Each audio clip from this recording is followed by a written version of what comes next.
Hello दोस्तों, welcome to आई के studies. हम पढ़ रहे थे एनसीईआरटी पॉलिटी की क्लास 11th की Indian constitution at work. 2 chapter हम कवर कर चुके हैं, उनको वॉच कीजिए जाकर। और chapter number 3 election and representation, इसकी आज हम बात कर रहे हैं। इलेक्शंस एंड डेमोक्रेसी, इन दोनों का क्या संबंध है? सबसे पहले 2 सिंपल क्वेश्चन आपके दिमाग में आने चाहिए कि can we have democracy without holding election, यानी बिना इलेक्शंस को करवाए क्या हम डेमोक्रेसी हो सकते हैं। दूसरा क्वेश्चन, क्या हम इलेक्शंस करवा सकते हैं बिना डेमोक्रेसी बने। तो दोनों क्वेश्चंस को आपको ध्यान में रखना है। और पहला क्वेश्चन कहता है क्या हम डेमोक्रेसी बन सकते हैं इलेक्शन करवाए बिना। ठीक है, तो इलेक्शन ना करवाएं और क्या जब भी हम डेमोक्रेसी हो सकते हैं। तो पहला क्वेश्चन हमें रिप्रेजेंटेशन की जरूरत दिखाता है। पहला क्वेश्चन क्या दिखाता है कि रिप्रेजेंटेशन की लार्ज डेमोक्रेसी में क्या जरूरत है। सभी सिटीजन जो हैं, जितने भी नागरिक हैं देश के, वो डायरेक्ट पार्ट नहीं ले सकते हर एक डिसीजन में। स्टेट के हर एक डिसीजन में डायरेक्ट पार्ट सभी सिटीजन नहीं ले सकते। ठीक है ना, तो बहुत सारे सिटीजन वो हर डायरेक्ट पार्ट तो नहीं लेंगे हर एक डिसीजन में। तो इसीलिए वो लोग क्या करते हैं, हम पीपल ऑफ इंडिया इलेक्ट करते हैं रिप्रेजेंटेटिव को। किसको? रिप्रेजेंटेटिव को हम इलेक्ट करते हैं, अपने प्रतिनिधि को इलेक्ट करते हैं जो हमारी बात संसद में रखता है। ठीक है, इसलिए इलेक्शन इंपॉर्टेंट होते हैं। जब भी हम इंडिया की बात करते हैं कि इंडिया एक डेमोक्रेसी है, हमारा जो सोच है वो हमेशा इलेक्शन की ओर जाती है। जब भी हम डेमोक्रेसी की बात करते हैं तो हम सबसे पहले हम देखते हैं कि हम कितने लार्ज स्केल में इलेक्शंस करवाते हैं, है ना। तो डेमोक्रेटिक प्रोसेस के लिए इलेक्शन जो है मोस्ट एक विजिबल सिंबल बन चुका है आज के टाइम पर। हम अक्सर डायरेक्ट और इनडायरेक्ट डेमोक्रेसी में भेद करते हैं, अंतर करते हैं कि डायरेक्ट डेमोक्रेसी क्या है, इनडायरेक्ट डेमोक्रेसी क्या है। तो डायरेक्ट डेमोक्रेसी की हम बात करते हैं कि डायरेक्ट डेमोक्रेसी वो चीज़ है जहां सिटीजन डायरेक्ट पार्टिसिपेट करते हैं day to day decision making में और गवर्नमेंट को चलाते हैं। तो डायरेक्ट डेमोक्रेसी क्या है?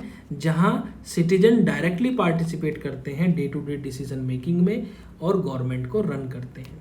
जैसे एंशिएंट सिटी ग्रीस में इसका एग्जाम्पल आप देख सकते हैं, या बहुत सारी लोकल गवर्नमेंट, ग्राम सभा, ये आपके एग्जाम्पल देखने को मिल जाते हैं डायरेक्ट इलेक्शन के लिए, डेमोक्रेसी के लिए। बट इस काइंड की जो डायरेक्ट डेमोक्रेसी है वो जब प्रैक्टिस होती है जब लाखों लोगों के द्वारा डिसीजन लिया गया हो, करोड़ के द्वारा डिसीजन लिया गया हो, है ना। जब तो प्रैक्टिस नहीं हो सकती। तो इस प्रकार की डायरेक्ट डेमोक्रेसी जब प्रैक्टिस नहीं हो सकती, जब लोग लाखों हों, करोड़ों हों, जैसे इंडिया में है। That is why rule by the people usually means rule by people's representative. Rule by people का मतलब मेरा ये नहीं है कि लोग जाके बैठ जाएंगे। रूल बाय पीपल का मतलब है rules by people's representatives, people's representative. तो लोगों के जो प्रतिनिधि हैं उनका रूल। Is right? तो इस प्रकार के अरेंजमेंट के लिए सिटीजन जो है अपना रिप्रेजेंटेटिव चूज करते हैं इलेक्शन के जरिए। ठीक है, तो सिटीजन के पास लिमिटेड रोल होता है किसी भी मेजर डिसीजन को लेने के लिए या एडमिनिस्ट्रेशन को रन करने के लिए, लेकिन एडमिनिस्ट्रेशन को गवर्न तो रिप्रेजेंटेटिव ही करते हैं। ठीक है, तो पीपल इंडिया के जो है वो एक्टिवली इन्वॉल्व नहीं होते पॉलिसीज बनाने में, वो इनडायरेक्टली इन्वॉल्व होते हैं अपने इलेक्टेड रिप्रेजेंटेटिव के जरिए। इस अरेंजमेंट में जहां सभी डिसीजन लिए जाते हैं इलेक्टेड रिप्रेजेंटेटिव के द्वारा, इस मेथड को लोगों के द्वारा जहां इलेक्टेड रिप्रेजेंटेटिव जो है सारे डिसीजन लेता है, वो बहुत जरूरी इंपॉर्टेंट है। नाउ दूसरा क्वेश्चन था भाई हमारा कि can we hold election without having democracy. क्या हम इलेक्शन कर सकते हैं बिना डेमोक्रेसी हुए? तो हम तो डेमोक्रेसी नहीं है, सपोज करो कोई कंट्री डेमोक्रेसी नहीं है, ठीक है, तो क्या वो इलेक्शन कर सकते हैं? कि सेकंड क्वेश्चन हमें ये बताता है कि that not all elections are democratic. सभी इलेक्शंस डेमोक्रेटिक नहीं होते। ऐसा मतलब नहीं कि कहीं इलेक्शन हो रहे हैं तो वो कंट्री डेमोक्रेटिक ही होगी। ठीक है, तो लार्ज नंबर जो नॉन डेमोक्रेटिक कंट्रीज भी हैं वो भी इलेक्शंस करवाती हैं। इनफैक्ट जो नॉन डेमोक्रेटिक रूलर्स हैं वो बहुत ही ज़्यादा कीन होते हैं प्रेजेंट करने को अपने आप को एज ए डेमोक्रेटिक, कि हम तो भाई डेमोक्रेटिक हैं। अब चाइना खुद अपने आप को डेमोक्रेसी बताता है, बट रियलिटी है क्या? वो भी इलेक्शन करवाता है और एक ही सिंगल पर्सन चुन के आता है, तो वो दिखाते हैं कि भाई हम डेमोक्रेटिक हैं। So they do so by holding election in such a way that it does not threaten their rule. इस प्रकार से वो इसलिए करते हैं कि आगे जाकर उनको उनके रूल को कोई डराए धमकाए ना। सो ये थे हमारे 2 क्वेश्चन के आंसर। आई होप आपको पता चल गए। ठीक है, क्या आप कोई नॉन डेमोक्रेटिक कंट्री का बता सकते हैं, इलेक्शन कंट्री का कोई नॉन डेमोक्रेटिक का एग्जांपल दे सकते हैं? दीजिए कमेंट बॉक्स में। So what do you think would distinguish a democratic from a non democratic election? क्या डेमोक्रेटिक इलेक्शन और नॉन डेमोक्रेटिक इलेक्शन को क्या अलग करता है? ठीक है, और what can be done to ensure that elections in a country would be conducted in democratic way? ये क्या हमें इंश्योर करता है, कौन बताता है कि भैया ये जो इलेक्शंस हो रहे हैं कंट्री में वो डेमोक्रेटिक तरीके से हो रहे हैं, वो लोकतांत्रिक तरीके से हो रहे हैं? अब इस चीज़ों में, इन क्वेश्चन के आंसर देने में कॉन्स्टिट्यूशन सामने आता है, और कॉन्स्टिट्यूशन किसी भी डेमोक्रेटिक कंट्री का कुछ बेसिक रूल्स देता है इलेक्शंस के बारे में, और ये डिटेल जो होती हैं ये छोड़ दी जाती हैं जो लॉज पास किए जाते हैं लेजिस्लेचर के द्वारा। तो लेजिस्लेचर को छोड़ दी जाती हैं कि आपको डिसाइड करना है रूल्स के बारे में। सो ये बेसिक रूल्स यूजुअली अबाउट किस चीज़ में होते हैं कि कौन एलिजिबल होगा वोट के लिए, वोट कौन कर सकता है, चुनाव कौन लड़ सकता है, इलेक्शंस को सुपरवाइज कौन करेगा, है ना, कैसे जो है रिप्रेजेंटेटिव चूज करेंगे वोटर्स, और कैसे वोट जो हैं वो काउंट होंगे और रिप्रेजेंटेटिव्स इलेक्ट होंगे। तो ये सारे क्वेश्चंस जो हैं ये कॉन्स्टिट्यूशन यहाँ आता है, और कॉन्स्टिट्यूशन डेमोक्रेटिक कंट्री में कुछ बेसिक रूल देता है इलेक्शंस के बारे में, और डिटेल जो होती हैं वो लॉ पास की जाता है जो लेजिस्लेचर से, उसमें डिटेल्ड आपको देखने को मिलती है। सो जैसे कि मोस्ट डेमोक्रेटिक कॉन्स्टिट्यूशन में जो कॉन्स्टिट्यूशन ऑफ इंडिया है इन सब चीज़ के आंसर दे देता है इन क्वेश्चंस के। ठीक है, जैसे कि as you can see the first 3 questions are about ensuring that elections are free and fair. तो हमारे यहाँ एक इलेक्शन कमीशन भी है इंडिया में, है ना, इलेक्शन कमीशन भी तो है, तो उसका काम ही सिर्फ ये है, only work is that elections are free and fair, कि इलेक्शन जो कंडक्ट हो वो फ्री हो, फेयर हो और अच्छे से हो। ठीक है, तो पहले क्वेश्चंस का जवाब यही देते हैं कि elections are free and fair, और उनको डेमोक्रेटिक कहा जाता है। लास्ट 2 क्वेश्चन कि how do the voter choose their representative, कैसे अपने जो वोटर हैं वो अपने रिप्रेजेंटेटिव को चूज करते हैं, या कैसे वोट्स काउंट होते हैं जब रिप्रेजेंटेटिव इलेक्ट होते हैं। सो लास्ट 2 क्वेश्चंस दिखाते हैं, इंश्योर करते हैं कि एक फेयर रिप्रेजेंटेशन हो रहा है, हमारे पास वोटिंग के ऐसे साधन हैं, वोटिंग के ऐसे मेथड हैं जिससे एक फेयर रिप्रेजेंटेशन हो रहा है। ठीक है, तो ये था हमारा ये क्वेश्चंस के आंसर। नेक्स्ट चले हम, सो इस सिस्टम क्या है इलेक्शन सिस्टम इंडिया में, है ना, तो इलेक्शन सिस्टम इंडिया में क्या है, हम कौन से सिस्टम है जिससे हमारा इलेक्शन होते हैं इंडिया में। तो डिफरेंट मेथड है इलेक्शन के सिस्टम के, वर्ल्ड में डिफरेंट मेथड है, और आपको बहुत आश्चर्य होगा जान के कि कितने मेथड हैं। ठीक है, आपने बहुत सारे मेथड पढ़े भी होंगे, इलेक्शन आपने देखे भी होंगे, क्या डिफरेंट मेथड हैं इलेक्शंस के।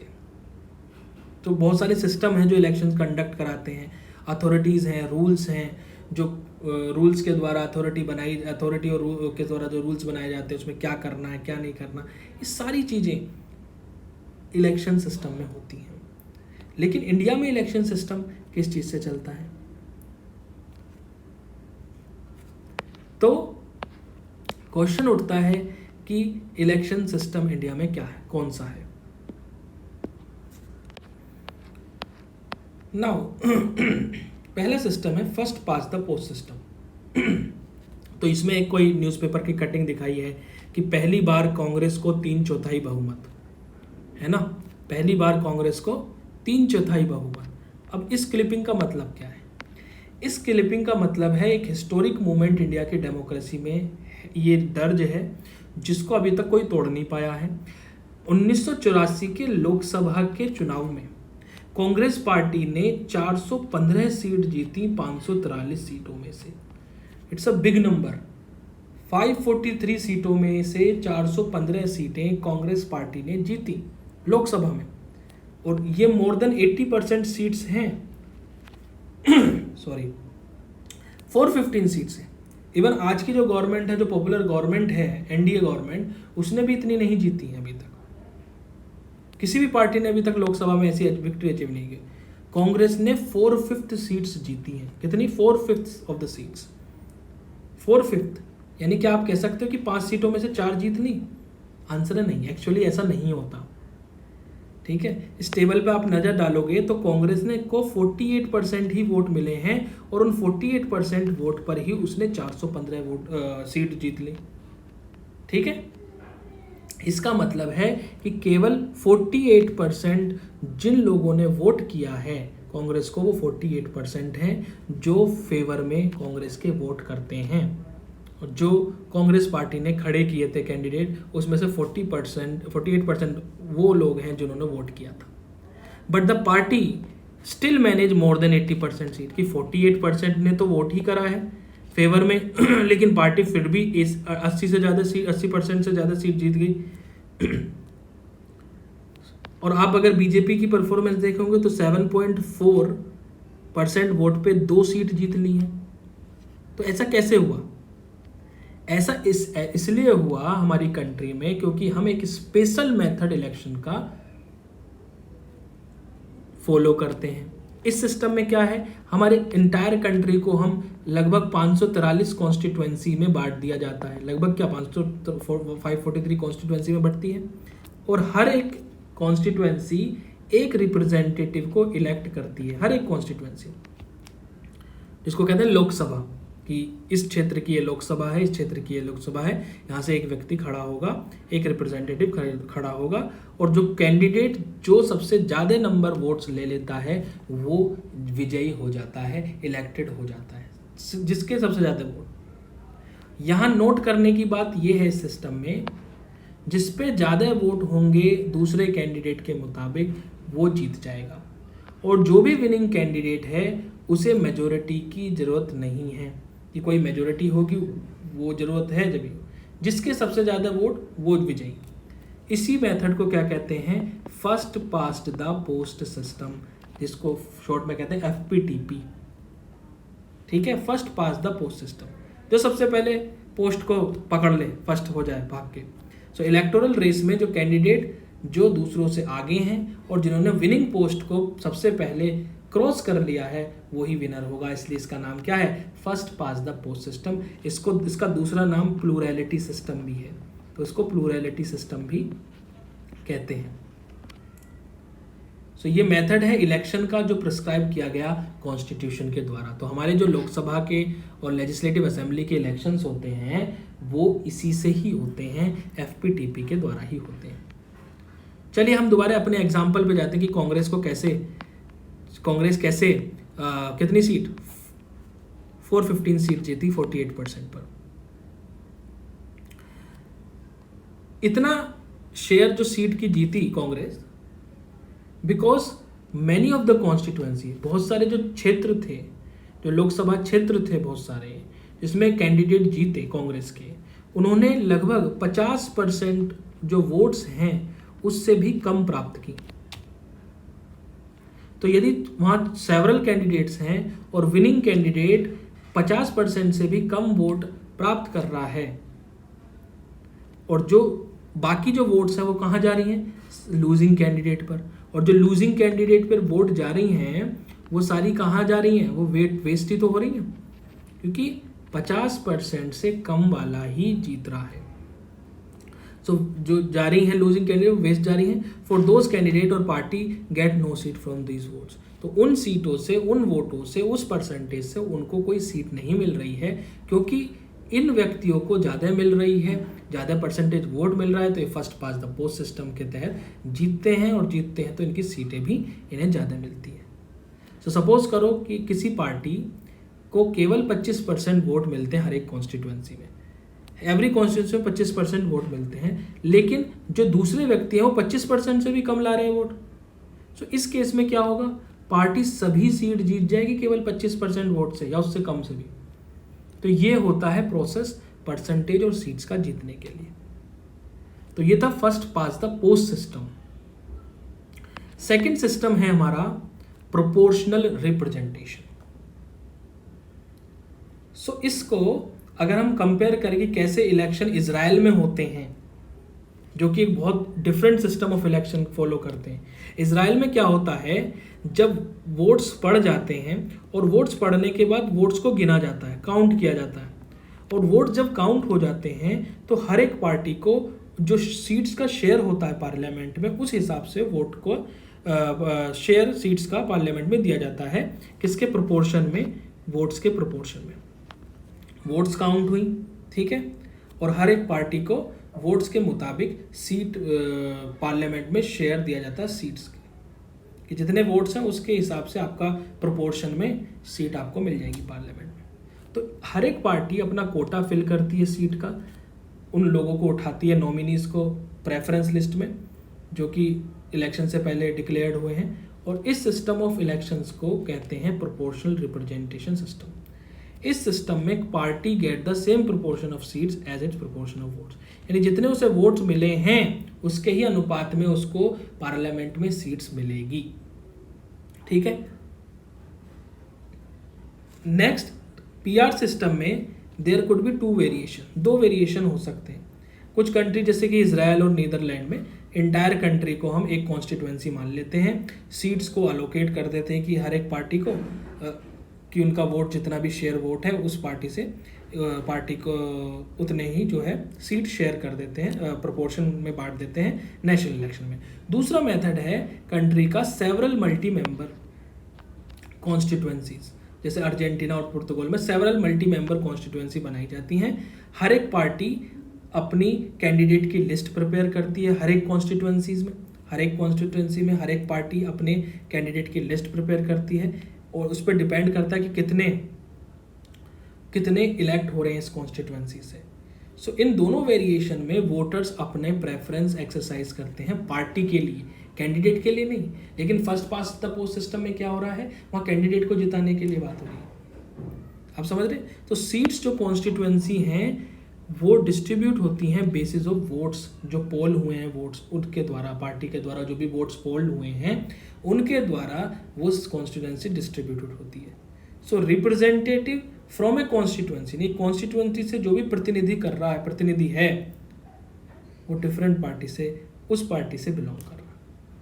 सो इंडिया में हमने पीआर सिस्टम अडॉप्ट किया है, लेकिन लिमिटेड स्केल पर इनडायरेक्ट इलेक्शन के लिए। लिमिटेड स्केल पर इनडायरेक्ट इलेक्शन के लिए हमने पीआर प्रोपोर्शनल रिप्रेजेंटेशन को अडॉप्ट किया है। किस लिए हमने इंडिया में? इनडायरेक्ट इलेक्शन के लिए। तो कॉन्स्टिट्यूशन थर्ड और कॉम्प्लेक्स वेरिएशन पीआर सिस्टम का election of president, vice president और इलेक्शन ऑफ राज्यसभा और विधान परिषद, यानी प्रेसिडेंट का पीआर से होता है प्रोपोर्शनल रिप्रेजेंटेशन, वाइस प्रेसिडेंट का होता है, और राज्यसभा के जितने भी इलेक्शंस होते हैं मेंबर के उनके लिए होता है, और विधान परिषद यदि किसी राज्य में है ना, तो उनके लिए होता है, ठीक है जी। तो ये था पीआर सिस्टम। तो यदि हम कंपैरिजन करें कि एफपीटीपी और पीआर सिस्टम इलेक्शन का कंपैरिजन करें, तो एफपीटीपी में कंट्री को छोटे छोटे ज्योग्राफिकल यूनिट में, जिनको कॉन्स्टिट्यूएंसी कहते हैं, डिस्ट्रिक्ट कहते हैं, वहाँ बांट दिया जाता है। पीआर सिस्टम में लार्ज ज्योग्राफिकल एरिया को कॉन्स्टिट्यूएंसी बनाया जाता है, या इंटायर कंट्री को एक सिंगल कॉन्स्टिट्यूएंसी बन जाती है। दूसरा चीज, every constituency elect one representative, हर एक कॉन्स्टिट्यूएंसी में एक रिप्रेजेंटेटिव होगा। यहाँ क्या है, more than one representative elect हो जाएगा फ्रॉम वन कॉन्स्टिट्यूएंसी, यानी एक कॉन्स्टिट्यूएंसी से मोर देन वन, एक से ज़्यादा रिप्रेजेंटेटिव इलेक्ट होंगे। यहाँ वोटर वोट्स करेंगे कैंडिडेट के लिए, यहाँ वोटर वोट्स करेंगे पार्टी के लिए। यहाँ पार्टी ज़्यादा सीट जीत सकती है then votes in the legislature, यानी जितने वोट पड़े हैं उससे ज़्यादा सीट जीत सकते हैं। यहाँ हर एक पार्टी को सीट जो मिलती हैं लेजिस्लेचर में वो प्रोपोर्शन के हिसाब से मिलती हैं, अनुपात के हिसाब से मिलती हैं, परसेंटेज ऑफ वोट जो उसने प्राप्त की हैं। यहाँ एफपीटीपी में कैंडिडेट जिन्होंने मेजोरिटी 50% प्लस 1 वोट्स भी नहीं प्राप्त किए हैं वो भी जीतते हैं। यहाँ वो जीतते हैं इलेक्शन जो मेजोरिटी वोट्स की प्राप्त करते हैं, ठीक है। एग्जाम्पल के तौर पर आपका यूके है, इंडिया है, यहाँ एफपीटीपी का सिस्टम चलता है, और यहाँ इजराइल, नीदरलैंड, यहाँ प्रोपोर्शनल रिप्रेजेंटेशन का सिस्टम चलता है। तो ये था FPTP और प्रोपोर्शनल रिप्रेजेंटेशन का अंतर। ठीक है जी, आई होप आपने समझा होगा। मैं थोड़ा क्विक था, बाकी रिवाइज कर लीजिएगा। नेक्स्ट है कि कैसे PR वर्क होता है राज्यसभा इलेक्शन में। जो भी राज्यसभा के मेंबर के लिए इलेक्शन होता है, कैसे प्रोपोर्शनल रिप्रेजेंटेशन काम करता है। तो एक थर्ड वेरिएंट है प्रोपोर्शनल रिप्रेजेंटेशन का, उसको कहते हैं हम single transferable vote. Single transferable vote, in short हम कहते हैं STV। ठीक है, राज्यसभा इलेक्शन के लिए हम फॉलो करते हैं। हर एक स्टेट का अपना एक स्पेसिफिक कोटा होता है सीट का राज्यसभा में। ठीक है, हर एक राज्य की अपनी राज्यसभा की सीट होती है। उत्तर प्रदेश की अलग हैं, सिक्किम की अलग हैं, और आपकी मध्य प्रदेश, राजस्थान, ये सारे केरल, ये सबकी जो स्टेट हैं उनका अपना स्पेसिफिक कोटा होता है राज्यसभा में। सो जो मेंबर इलेक्ट होते हैं रिस्पेक्टिव स्टेट लेजिस्लेटिव असेंबली के द्वारा होते हैं। जिस राज्य से आ रहा है वो कैंडिडेट, उस राज्य की स्टेट लेजिस्लेटिव असेंबली से इलेक्ट होते हैं वो मेंबर, और वोटर्स जो होंगे वो MLAs होते हैं उस स्टेट के जो भी MLAs होंगे वो वोट करेंगे, और हर एक वोटर का एक रैंक करेंगे कैंडिडेट को अकॉर्डिंग टू हर और इस प्रेफरेंस। अपनी प्रेफरेंस के हिसाब से वो कैंडिडेट को प्रेफर करते हैं। To be declare the winner a candidate must secure a minimum quota votes. अगर उसे जीतना है तो एक मिनिमम कोटा वोट्स का उसे चाहिए ही चाहिए, जो इस फॉर्मूले से आप देख सकते हैं कि जितने भी वोट पोल्ड हुए divided by total number of candidate जो भी इलेक्ट साथ में लड़ रहे हैं +1, और बाद में लास्ट में +1। एग्जाम्पल के तौर पर यदि 4 राज्यसभा मेंबर इलेक्ट किए गए हैं 200 MLAs के द्वारा राजस्थान के, सो विनर को कितने चाहिए, तो टोटल तो 200 MLA हैं, टोटल वोट्स 200 किए गए, डिवाइडेड बाय 4 व्यक्ति खड़े हैं +1 और +1, यानी 41 वोट्स उसको चाहिए एक व्यक्ति को। So when the votes are counted, वो डन किए जाते हैं, काउंट कैसे किए जाते हैं, on the basis of first preference votes secured by each candidate, यानी जो पहला प्रेफरेंस है वहाँ से काउंट किए जाते हैं जिसमें कैंडिडेट फर्स्ट प्रेफरेंस वोट प्राप्त करता है। और फर्स्ट प्रेफरेंस जब काउंट हो जाते हैं तो required number of candidate fail हो जाते हैं फुलफिल करने के लिए कोटा। जो कैंडिडेट जिसने सिक्योर किए हैं सबसे लोएस्ट वोट फर्स्ट प्रेफरेंस में, उसको एलिमिनेट कर दिया जाता है, उसके वोट ट्रांसफ़र कर दिए जाते हैं सेकंड प्रेफरेंस वाले पर। और ये प्रोसेस जब तक चलता रहता है जब तक रिक्वायर्ड नंबर कैंडिडेट इलेक्ट नहीं हो जाते। तो ये था राज्यसभा में इलेक्शन होने का। तो इस पार्ट में हम इतना ही रखते हैं आज के लिए। बाकी हम नेक्स्ट पार्ट में देखेंगे कि why did India adopt the FPTP system, क्यों FPTP सिस्टम अडोप्ट किया, और बाकी बहुत सारी चीज़ें इस चैप्टर में हैं जो हम देखेंगे। तो थैंक यू आज के लिए, थैंक यू सो मच, और लाइक, सब्सक्राइब, कमेंट, शेयर करना ना भूलें। Thank you so much.